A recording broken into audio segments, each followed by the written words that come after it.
Good news, everyone, because if you were worried that Marvel Studios was going to ignore the person that's literally responsible for bringing us Jane Foster as Mighty Thor and giving us that incredible run of comics, for once, they actually didn't.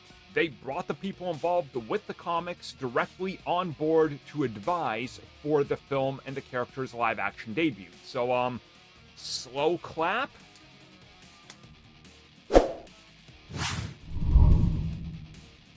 Okay, so chances are he probably did not get paid much because that's how Marvel and DC operate. You barely get anything when they use a character or entire storylines and things you wrote for the comics and films. You get like scraps, literally. But hey, we did officially learn, thanks to Jason Aaron, that he was actually asked to come on board, help with what was happening with Jane Foster, aka Mighty Thor, and also advise in terms of what the character does, how the character would be represented, to make sure that it stays true to the comic book roots. He revealed that he was a consultant on the film.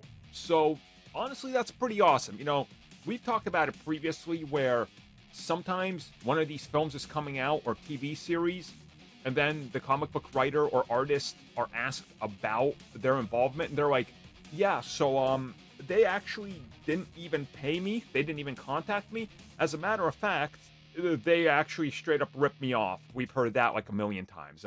You guys remember the guy that created Killer Frost?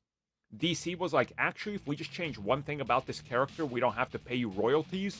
So they straight up did that, and he was like, what? And, you know, hasn't seen a penny from that character in The Flash or any other cameos or anything.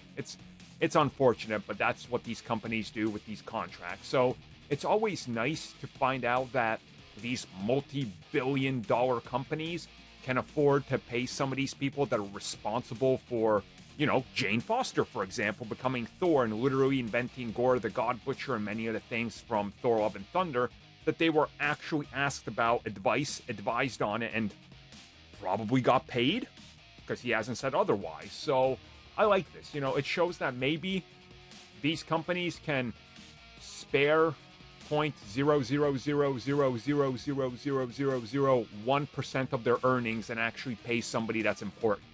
Amazing. Just amazing. They're slowly learning. Slowly. And yeah, I am sticking up for the people that literally write comics and draw them for a living and barely make anything. And then they use their ideas and make literally like $1 billion, and those people earned approximately $5,000 if they're lucky. Yeah, we should all stick up for them. They deserve a lot more.